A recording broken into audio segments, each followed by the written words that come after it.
Hi, Mr. Kristoff. I'm Maggie Dunne, and I am a freshman at Colgate University. I spent last summer working with the Grameen Bank in Bangladesh because I wanted to gain first-hand experience with what is being done globally to alleviate poverty. Although many people believe that the developing world lags behind us, I believe that with regard to issues of poverty, we are behind the ball. We need to be doing more. What led me to Bangladesh? Well, I'm sorry to say, it was not your column. I have a passion that I'd like to share with you, and I have a counterproposal that I hope you will seriously consider. Before taking off for the developing world in the continent of Africa, will you take a brief stop with me in the developing world of South Dakota?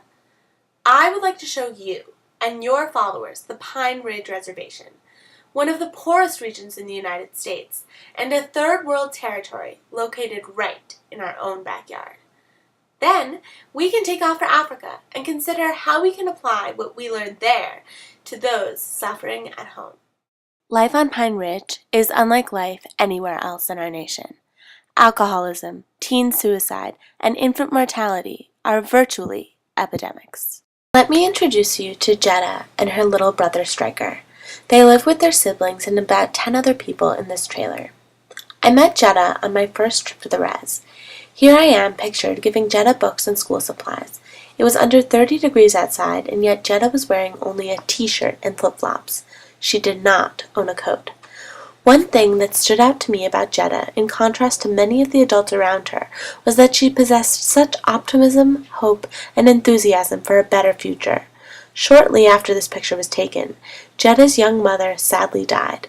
Premature death is an unfortunate reality that many residents of Pine Ridge have learned to accept. As the result of Jetta and the struggles of many wonderful people who I have met on Pine Ridge, I founded the Lakota Pine Ridge Children's Enrichment Project Limited, a non-profit organization, and have been providing aid to Lakota children for the past several years. But I am not just all about empathy and compassion.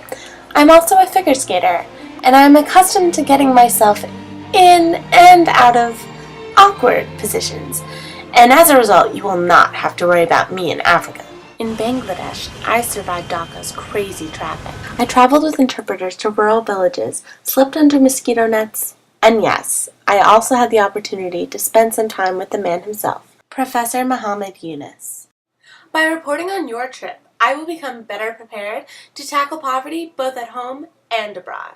So please consider coming with me to South Dakota, and then we can take off for the developing world in another continent.